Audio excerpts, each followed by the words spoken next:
Thank you, General. We're going to start off with Tom Watkins, AFP. Hello, General. When there were conversations taking place between the coalition and Russia ahead of the strike, did you get the sense that any of the people on the ground were controlled by Russia or were indeed Russian mercenaries? And how would you characterize the conversations that took place over that time? Did you get any pushback from Russia? Did they say, go ahead, it's fine to strike? Could you just give us a little bit of insight into that, please?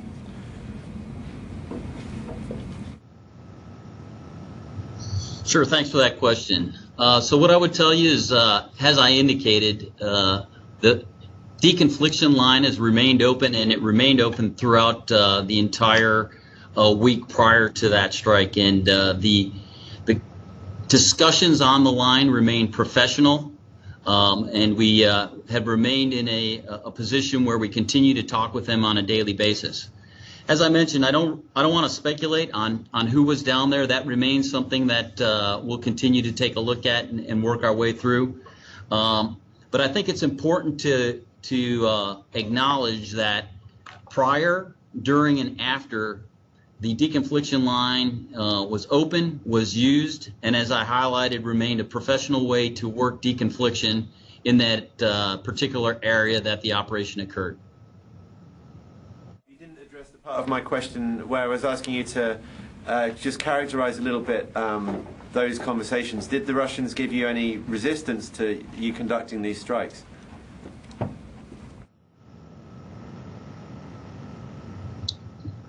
As I said, the conversations remained professional. The ability to talk about how we were going to deconflict and what that entailed did not get into specifics that would lead me to anything but professional conversations occurring throughout the entire time that built up to this situation occurring. Bill Stewart, Reuters. Hey, General. Just not to push too much on this. Did you need to get higher approval in order to carry out those strikes, or were you the approving authority for those strikes? And also, you said that we were told that maybe as many as 100 of the enemy fighters were killed. Is that number still accurate, or have you changed that number over time? And then I want to ask you something short on Afghanistan.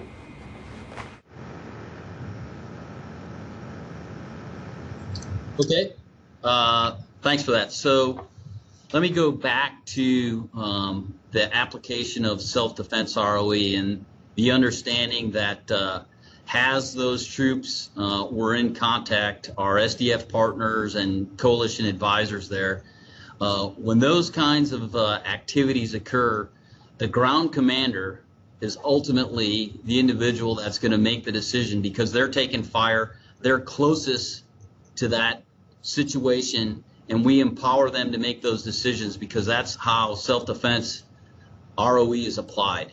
And that's exactly how that played out. And I have to tell you that collectively that team did some great work to defend themselves. And as Secretary Mattis said, we will ensure that we're in a position to defend our forces, and that those decisions are being made at the ground force commander level. As far as numbers, I have nothing to add to any previous numbers that have been provided. What I would offer to you is that's an area that continues to be assessed and worked through. And at this point, I've got nothing else to add. And as I said in my statement, what we saw coming at us was approximately a battalion-sized unit. Okay. Thank you for your patience as we were working through a few technical issues, but I think we have everything ready. So today we continue our series of press briefings to update you on U.S. and coalition operations in the U.S. Central Command Area of Operations. Today, U.S. Air Force Lieutenant General Jeffrey Harrigian joins us from the Combined Air Operations Center at Al Udeid Air Base, Qatar, from where he commands U.S. Air Force's Central Command. As the Air Component Commander for U.S. Central Command, the General is responsible for developing contingency plans and conducting air operations in a 20-nation area of responsibility covering Central and Southwest Asia. In that role, he is responsible for the integration of air and space power in support of NATO's Resolute Support Mission in Afghanistan and the U.S.-led Operation Freedom Sentinel in Afghanistan, as well as the coalition-led effort to defeat ISIS, Operation Inherent Resolve. We'll start with a quick communications check. Sir, how do you hear us?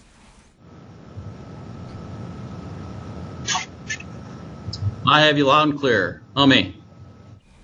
Sir, we hear you great. Please take it away. All right. Good morning, ladies and gentlemen, and thanks for being here today. I'm pleased to have the opportunity to update you today on the status of U.S. and coalition air operations in the region.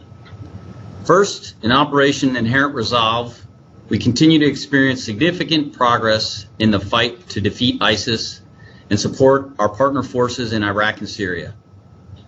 More than 7.7 million people and 98% of territory formerly controlled by ISIS has now been liberated. As a result, the coalition recently announced last week it has shifted its focus in Iraq from enabling combat operations to sustaining military gains to ensure a lasting defeat of ISIS. A key example of this transition was the stand-up of a Coalition Aviation Advisory and Training Team, I'll refer to that as the CAT, in Iraq on the 1st of February. Like we're doing with our Afghan partners, the CAT is a coalition team of airmen designed to help our Iraqi partners build a capable, affordable, professional, and sustainable Iraqi aviation enterprise. It is important to note that the CAT stand-up does not signal an increase in our presence in Iraq, but instead leverages U.S. and coalition airmen currently there. The CAT will serve as a bridging function as we work towards standing up an air expeditionary wing later this summer that will take over this mission. Our train, advise, and assist efforts to build a lasting Iraqi aviation enterprise will not be tied to a timeline, but instead will be conditions-based, proportional to the need, and in coordination with our partners in the government of Iraq. As we transition our focus in OIR to sustain our military gains, let me be clear that we will retain the necessary amount of air power to prevent a resurgence of ISIS. This was clearly demonstrated during last week's unprovoked attack on our SDF partners and coalition advisors in the Middle Euphrates River Valley. For a quick recap, on the evening of February 7th, the coalition acted in self-defense where coalition advisors were present to support SDF from a hostile force launching an unprovoked, coordinated attack across the Euphrates River against an established SDF position. The hostile force initiated the attack by firing artillery and tank rounds at the SDF position, followed by a battalion-sized dismounted formation attempting to advance on partner forces under cover of supporting fires from artillery, tanks, and multiple launch rocket systems and mortars.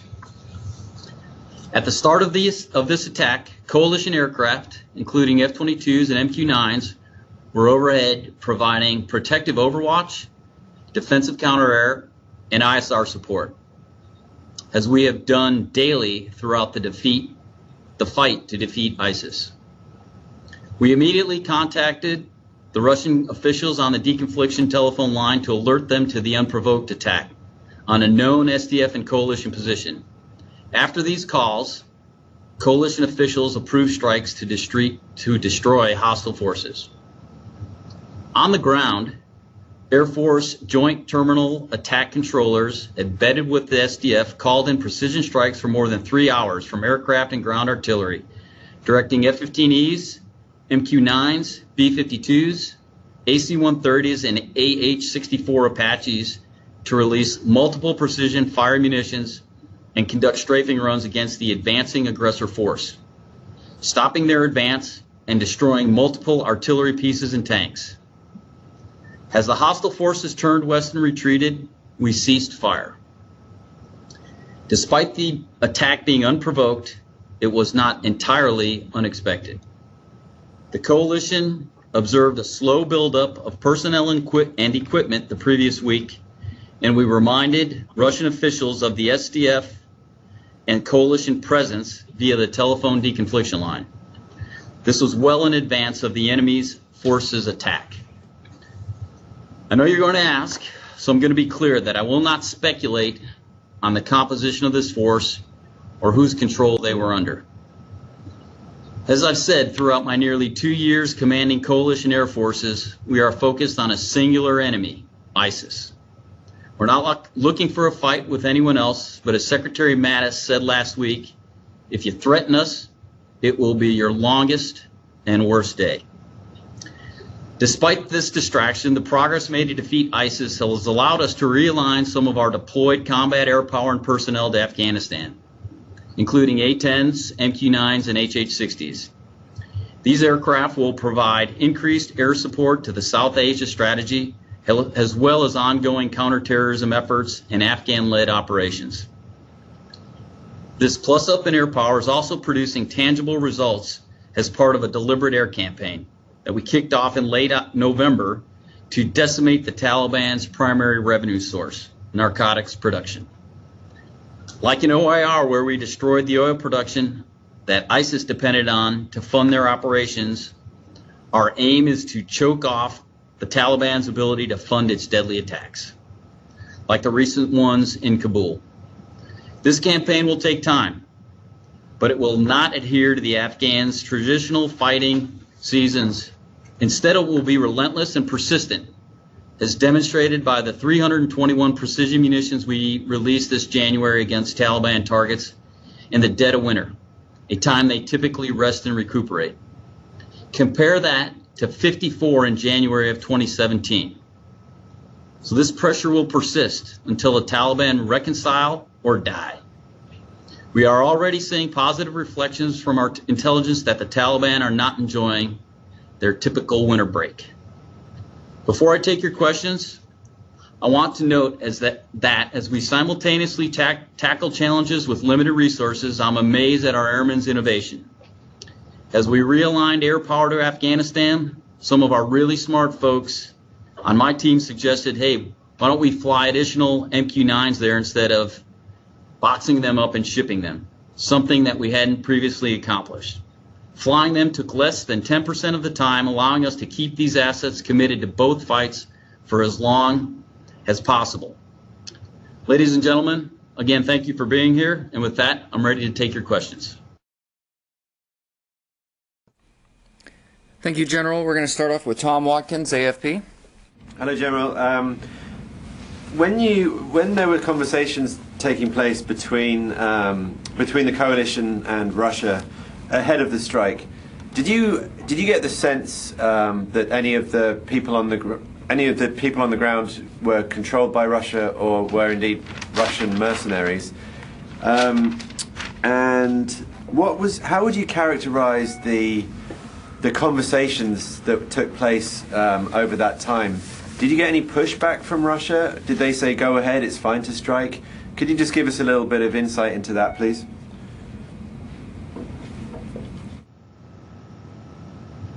Sure, thanks for that question. So what I would tell you is, as I indicated, the deconfliction line has remained open, and it remained open throughout the entire week prior to that strike. And the discussions on the line remain professional, and we have remained in a position where we continue to talk with them on a daily basis. As I mentioned, I don't want to speculate on who was down there. That remains something that we'll continue to take a look at and work our way through. But I think it's important to acknowledge that prior, during, and after the deconfliction line was open, was used, and as I highlighted, remained a professional way to work deconfliction in that particular area that the operation occurred. You didn't address the part of my question where I was asking you to just characterize a little bit those conversations. Did the Russians give you any resistance to you conducting these strikes?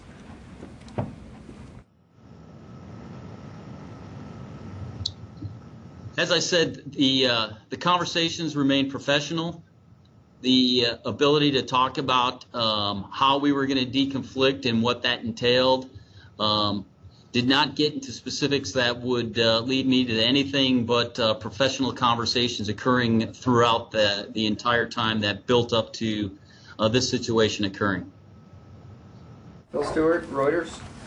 Hey, General. Just not to push too much on this. Did you need to get higher approval in order to carry out those strikes, or were you the approving authority for those strikes? And also, you said that we were told that maybe as many as 100 of the enemy fighters were killed. Is that number still accurate, or have you changed that number over time? And then I want to ask you something short on Afghanistan.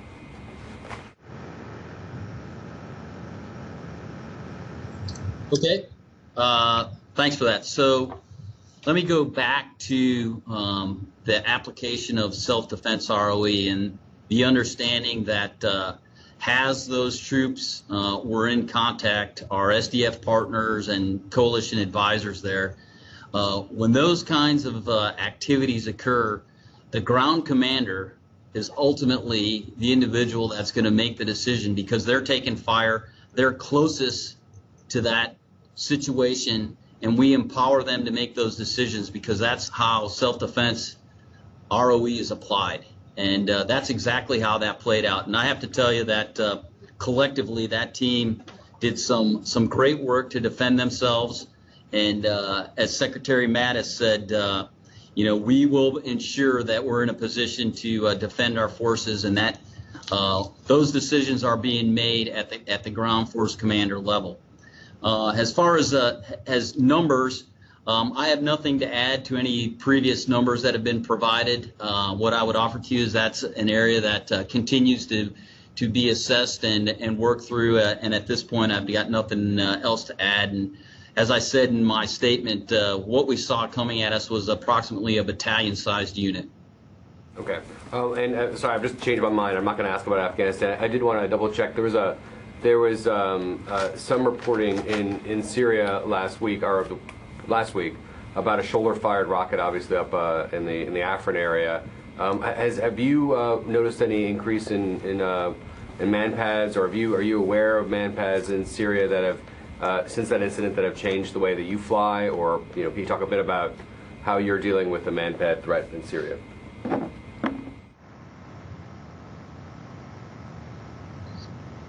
So we constantly assess. In fact, I would tell you every day we are assessing the threat in the operational environment. And I say that because that would include Syria or any other place that I've got my airplanes flying. And so we are consistently working very closely with the intelligence community to fully understand what that threat is, so that I can make smart decisions and provide guidance for my airmen with respect to what those threat levels. We provide that to the team, and I give them guidance in terms of allowable risk levels. And then it's going to really depend on the situation, on where we place ourselves. And I won't get into specific tactics we use, but I can tell you that our airmen are well prepared. We get great information from our intelligence community to inform our decisions, and then we provide that to the team. So walking out the door, they're ready. But clearly, each situation is going to just drive a different decision matrix that'll help us decide how deep into that threat we need to go. Barbara Starr, CNN. A couple of quick questions, if I may. On the Russians, you've talked in the past about their flying patterns. Are they still flying unduly aggressively against coalition aircraft? That's question one. Question two, can you bring us up to date on your assessment of the air defense picture since the Israeli F-16 was shot down? While you may not fly in that direct area, what does that capability caution you about? And thirdly, back to what happened the other day in this engagement. The Pentagon, the coalition, has already said that these are pro-regime forces. So they're not ISIS. And they're not regime, they're pro-regime. So there's only so many choices about who these guys may be. It's kind of hard to think you're in a 3-hour firefight and you don't really have an assessment on who you're shooting at. So Has the U.S. military, has the coalition been told to keep quiet about all this because you're trying to ratchet down tensions with the Russians? You must have an idea of who these people were.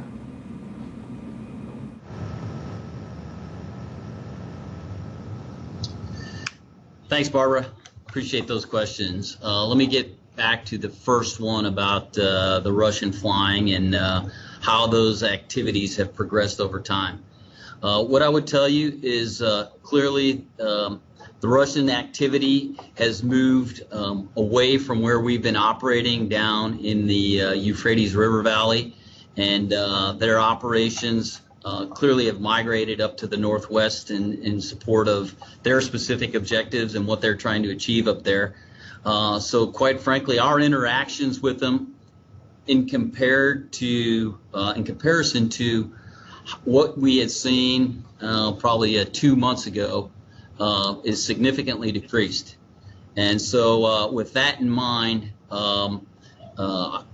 my assessment is, given where they are now focused, that has allowed us to stay fully concentrated, as you've seen over the last several months, on the defeat ISIS operation, and that's what we'll continue to do. Responding to your second question on the integrated air defense and impacts to us with respect to what happened to the Israeli airplane. First thing I think it's important to remember is that we fully support Israel's right to defend themselves, and particularly as there's threats to their territory and their people. I think what I'd like to highlight for you, and I know I've had this discussion with you all previously, so this is a good opportunity to remind you all that as you know, we're constantly every day flying inside that integrated air defense system that is inside of Syria. So from my perspective, as the commander, I'm responsible to make sure we fully understand what their activities are, what the patterns of life have been, and what we've seen from them in terms of how those IADs operate and how we best understand them. So while these activities occurred, I will tell you it has not affected our operations, but I will also say that it surely enforces our requirement to constantly assess the status of the IADs and then pass that information to our airmen. And that's an important responsibility that we have here at the CAOC, and we'll continue to do that and work closely with the intelligence community to understand their operations. And then finally, on your third question relative to the forces that were struck down in the MERV. First, I'll tell you, we have not. Nobody's told us to say anything specifically. And what I would offer to you there is that we continue to take a hard look at what those forces were composed of. And it's really just not helpful for me to speculate on that, because it's going to take some time to fully understand who was down there. And I think you're well aware that there's a fair number of groups involved with this, and it's always difficult to precisely sort that out. So we need to execute our due diligence to get it right. Nancy Yusa, Wall Street Journal. Thank you. I wanted to clarify a point earlier. There was a question to you about how many were killed, and the last number we had heard is 100. Can you help me understand, has that number changed? Do you have reason to believe it will change, or do you continue to believe that it's 100?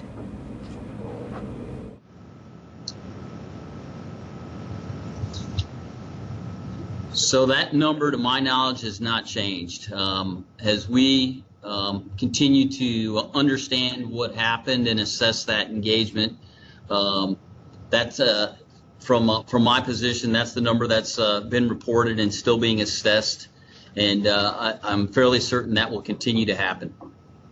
And 300 to 500 still remains true in terms of number of fighters who approached the U.S. forces.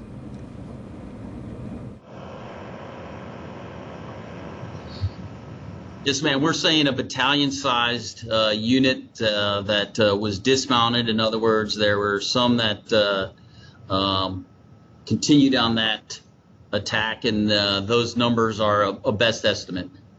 And last Friday, Secretary Mattis said that the U.S. was still seeking clarity on the forces it had struck, and you've also said that you didn't want to speculate on the composition of those forces. I'd like to know if you could respond to critics who say that it's either an intelligence failure or disconcerting that the U.S. military is conducting strikes in Syria on forces that it's not sure what its composition is made up of.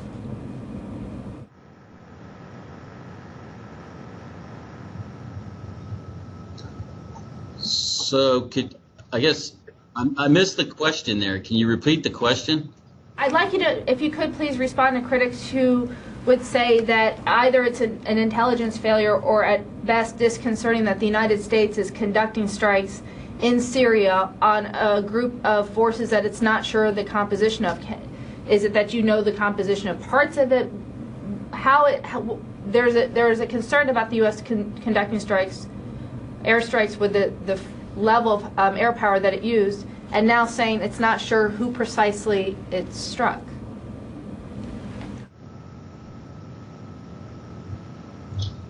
No, okay, thank you for that. I apologize. I couldn't exactly hear what that question was, and I understand it at this point. So I think the first thing I'd remind you of is, this was executed from self-defense, and we're going to defend ourselves. And as was reported, there was incoming fire, and we were with the SDF, hunkered down, not provoking, and a force is massing and coming at us. So we're going to defend ourselves. And we all need to be crystal clear about that, just as Secretary Mattis said. So we're going to do that first, defend ourselves appropriately, and then as you highlight, we've got to work through exactly who it was to understand that. And, at the point that we've got clarity on that, we'll let higher decide when that is in terms of those types of timelines. But I think it's important to recognize that it's not as simple to sort out exactly who everybody is down there. And so we need to allow that to work its way through. Sir, if I could just, two quick follow-ups. One, have you done any site exploitation where the pro-regime force was massing? And two, do you know if any bodies were recovered by the other side? And then I have a quick follow-up.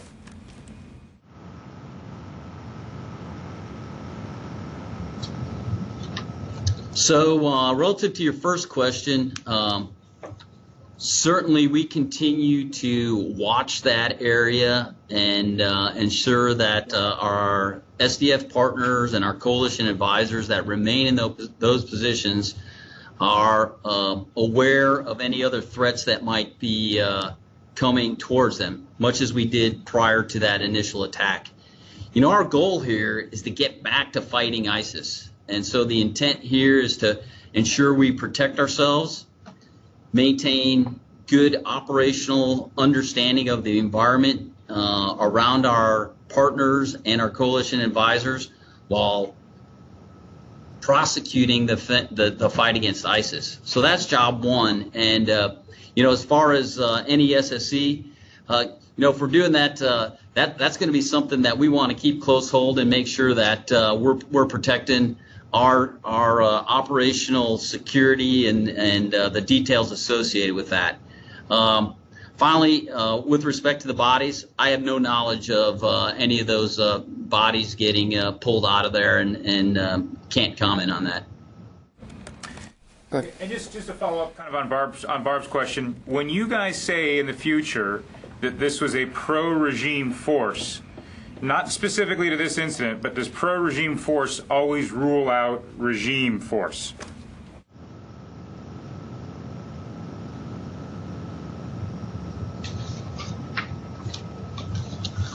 So specific to pro-regime forces, I think it's important that as we talk about that, clearly it's encompassing a wide group of folks that I guess what I want to bring you back to is the fact that this was self-defense. And while we're spending a lot of time talking about this, this is a hostile force that was coming after our partners and coalition advisors. And so we're going to defend ourselves. I think as we work through the assessment, right now, pro-regime forces is probably the best definition we have to describe who they were. I'm going to do a quick follow-up here because I didn't quite hear an answer. When you say pro-regime force, does that rule out forces that are commanded by the Assad government?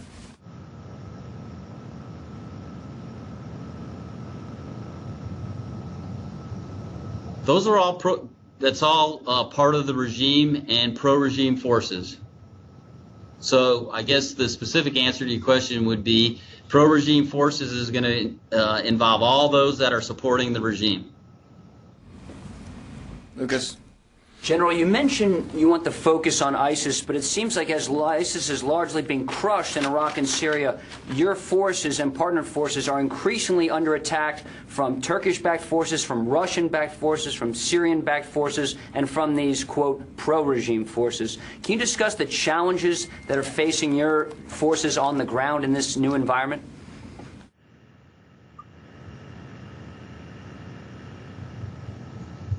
Hey, that's a great question because it clearly is a very complicated and complex environment.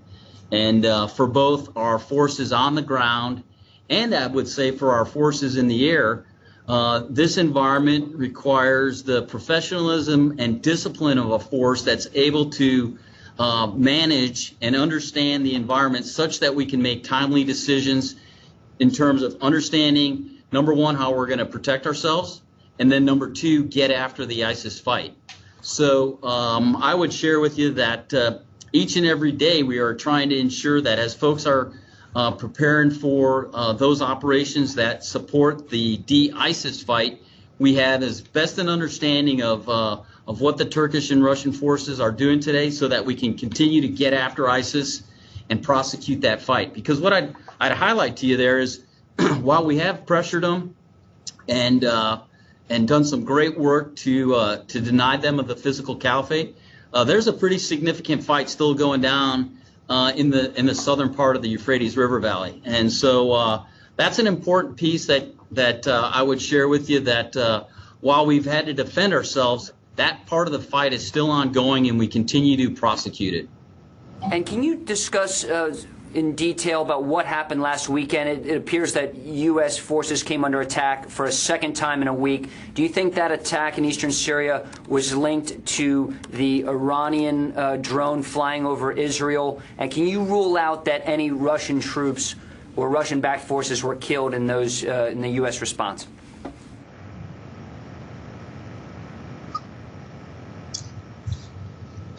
So first, I'd highlight that I am not connecting any of the Iranian activities specifically to what happened with the force that attempted again to target our SDF partners and the coalition advisors there. We were in a position, again, that's a defensive position that we've been operating out of, and as we were doing what I would call normal operations in terms of getting back after ISIS and ensuring that our area was secure, we detected and saw a tank that took a shot at us. It continued to move, so we again executed self-defense rules of engagement to protect ourselves. And I believe that was something that, again, we always have the right to do, and we'll make sure we're in a position to do that. And can you repeat again the second part of the question? You rule out that Russian citizens or any Russians of any kind were driving that T-72 tank or any of these tanks that were firing on your forces?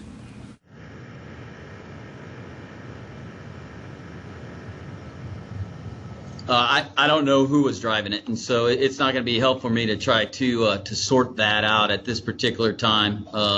You know, I'm not just going to speculate on that right now. Good. Hey, General, just real quickly, elsewhere in your AOR, does the U.S. still plan to support Saudi refueling missions in Yemen over the next year?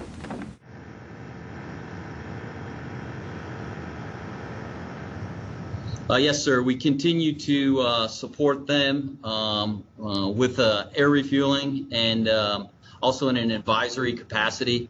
and that has remained our policy, and we'll continue to support that. Thank you. And is that just for the Saudis, or is that for the UAE and the whole mission?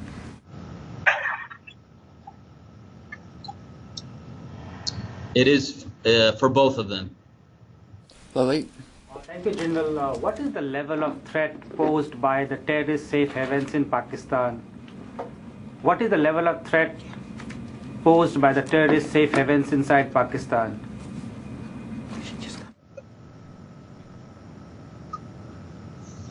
Just so I make sure I understood the question, you're asking what the level of threat posed by Pakistan is? Safe havens inside Pakistan, what threat they pose to your operations inside Afghanistan?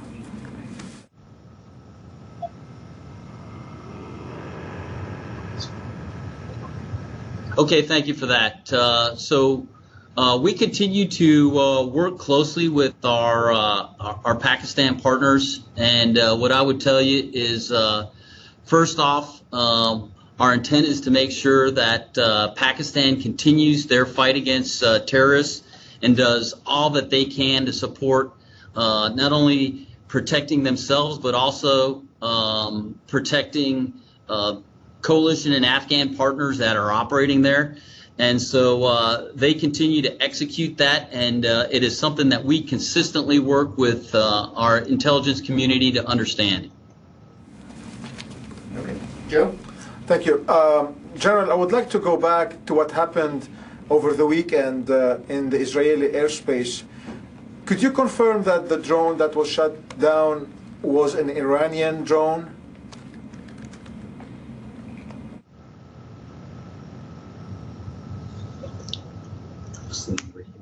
So I've probably read the same reports that you have, and that's the publicly available information that's out there.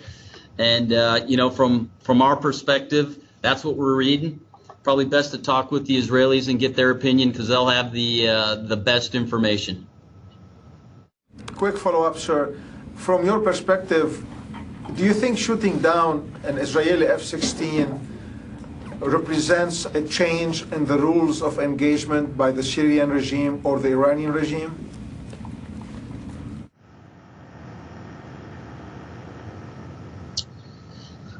Well, it doesn't represent a change for us on the U.S. side. Has the Israelis approached that again? You'll have to get with them and their perspective on it. Again, I think importantly from my perspective, it's important that we understand the status of the integrated air defense system so that we can continue to fight our de-ISIS fight. And as we continue to execute that, that's something I'm always watching and keeping an eye on. Okay, last follow-up, sir. Do you know how the F-16 was shut down? Could you confirm that Russian-made S-200 anti-aircraft missiles were launched against the F-16, the Israeli F-16?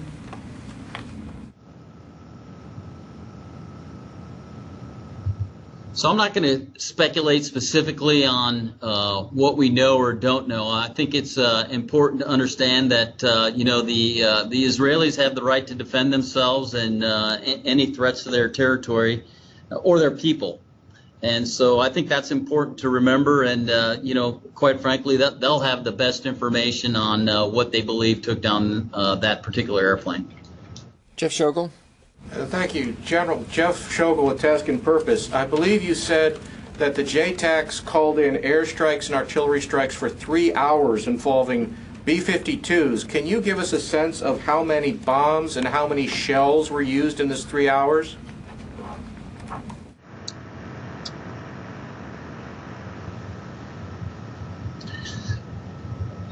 Hey, thanks for that.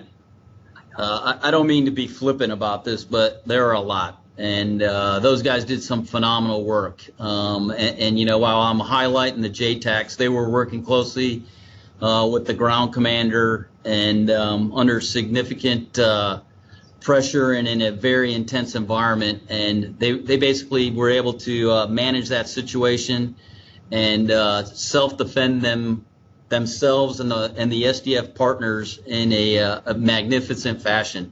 and frankly, I'm proud of the work they did. If I could follow up, the fact that any pro-regime forces survived that hurricane of fire, is it accurate to say your goal was not to kill all of them?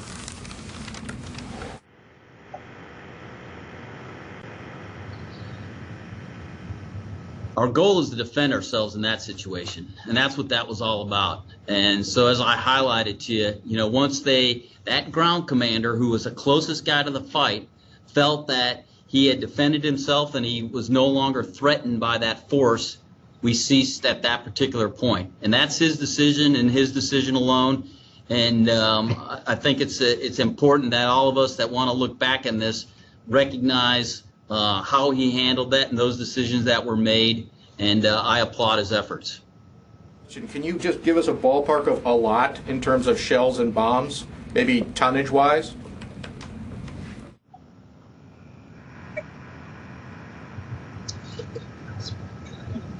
Maybe at some other point we can take a look at that. But, one thing I'll just tell you, we need to be sensitive to how we go out and do this and how we defend our force. These are operational details that for me are important to protecting our guys on the ground and how we go out there and employ every day. So, I recognize you'd like to have that answer, but I don't want to give away any inkling of how we do business so that we're able to do it every day and every night. All right, so right before I get to Jamie, so we've got 6 in the queue, and we're running out of time. So if we can stop doing 3 and 4 questions and just do 1 and a follow-up, that way we can try to get everybody, please. Thank you. Jamie? I just have one question. It's Jamie McIntyre with the Washington Examiner. Again, one more about the Israeli strikes over the weekend and how it affects your mission. After those strikes, a spokesman for the Israeli government said that they estimated they had taken out, quote, half of the Syrian air defenses. Do you share that assessment? And if you don't share the assessment precisely, was there a significant degradation of the integrated air system such that it might mitigate the threat against the planes that you're flying in that airspace?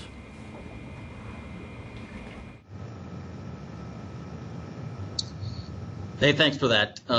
First off, I'll just kind of come back to how I hit that before, and that no impact to our mission. Based on where we're operating and what we're executing, there have been no impacts to us as we continue to monitor the status of the integrated air defense system. With respect to what it ultimately did to their IADs, clearly we're taking a look at that. You'll have to go back to the Israelis to determine how they developed that assessment. But we're continuing to look at that, look at the big picture with respect to their capabilities going forward, and that'll be something that goes into our assessment moving forward. But again, I'll highlight that at this point, no impacts to our mission. Louis? Hey, General. Lou Martinez with ABC News. Given that this was a 3-hour defensive action, I mean, how complex was the ground attack? And was there a persistently offensive action on the part of that battalion-sized element throughout that time? And just how close did their ordnance get to the SDF headquarters that you were co-located at?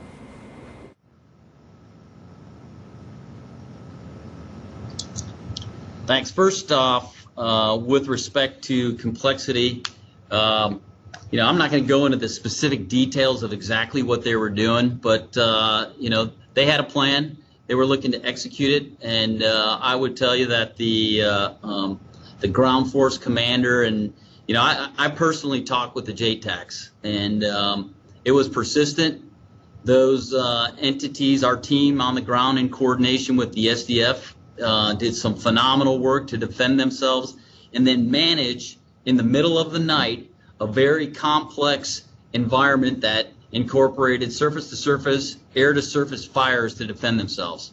That's what we trained them to do. That's what they executed, and they did it in fantastic fashion.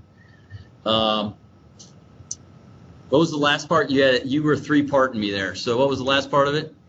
How close did their ordnance get to the SDF headquarters? And was there actual ground-to-ground firefight involved?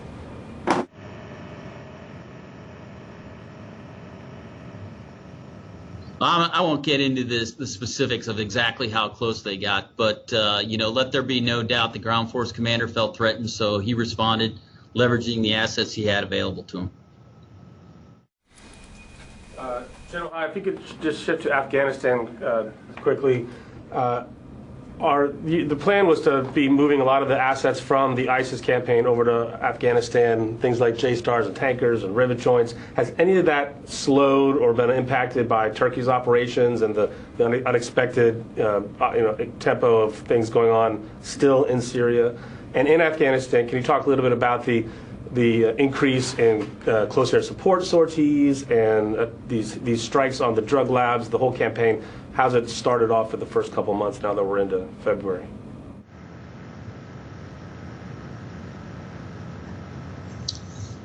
Okay, I guess what I'd highlight first is the beauty of air power in that we're able to flexibly, in a very agile fashion, switch from AOR to AOR. So as we work with both the OIR headquarters and the Resolute Support headquarters, we gather their requirements and then allocate the assets based on how we can best support them.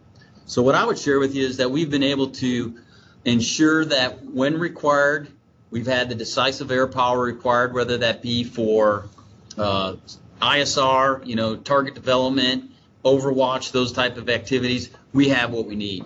And we've been able to manage that. And then as we've flown sorties in support of the deliberate air campaign in Afghanistan, I think what you've seen is we've proven that we've been able to develop targets and keep a steady drumbeat of activity to maintain and sustain pressure on the Taliban and targets that we've been able to develop in Afghanistan. So while Turkish activities and other operations have occurred inside of Iraq and Syria, what I would tell you is we've ensured we've had the appropriate combat power and enablers to execute those mission sets. As far as close air support missions in Afghanistan, again, what we've been able to do is work closely with the Resolute Support headquarters to understand their requirements and then provide that air support that's necessary to support the Afghan partners on the ground and our deliberate air campaign. And as you know, we plussed up with some A-10s over there, and I think you've read probably some reports where they've already proven within 24 hours we were leveraging them to support both the air campaign and forces on the ground. Brian? Just to follow up on that, on this new offensive against the Taliban, when it kicked off in November, you had F-22s flying the first strikes, and we were told it was because they needed to drop the SDB. Was that a one-time thing, or have the Raptors continued flying over the horizon? And second, you mentioned that the Pavehawks are returning, and just a few months ago, the Pavehawks were taken out, and you stood up the Joint Army-Air Force personnel rescue flying Chinooks. Are the new Pavehawks in addition to that, or why did you change pace, bringing the Pavehawks out and then back in?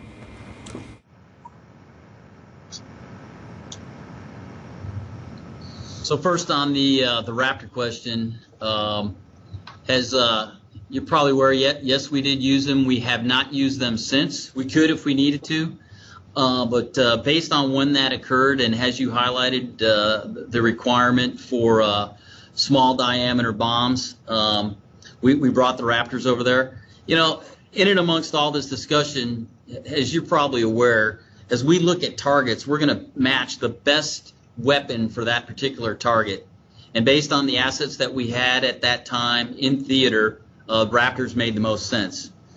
Relative to the question on the HH-60s, again, my responsibility as I look across Afghanistan is to make sure we've got the appropriate assets to cover down on folks that are flying out there. So the HH-60s are going to be in addition to what we have out there in terms of the Chinooks to make sure we're properly postured to support both the ground and air entities operating out there. Hi, sir. Oriana Pollock with military.com. Can you confirm for me on that strike against the tank over the weekend that was an MQ-9 Reaper that took the strike? And secondly, what were you all observing, or what was the MQ-9 observing in order for someone to deem it credible enough to take the shot against the tank?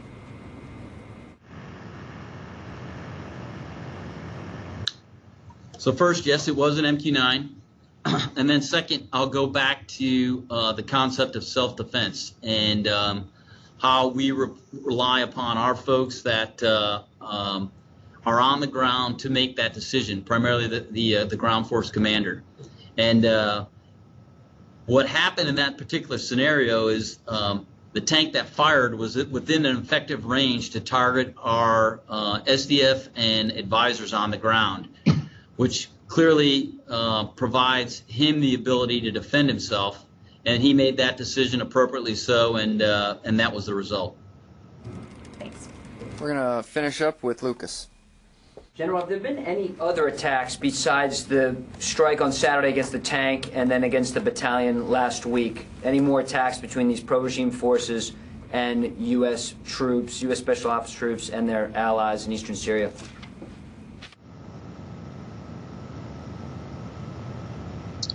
None that I'm aware of.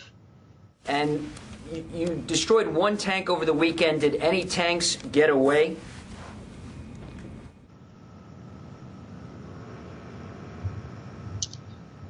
Not that I'm aware of. Is that in either engagement? Did any tanks get away?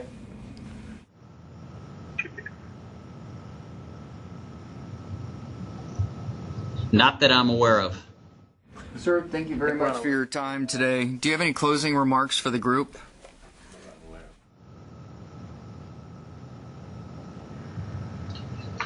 No, let me just thank everyone there for the good questions, and I think it's important to understand the ROE associated with self-defense and its applications, and clearly we've got some folks on the ground that have to make some very, very tough decisions, and I think it should be crystal clear to anyone that's going to attempt to prosecute an attack on us that will be a very long day for them. Thank you very much.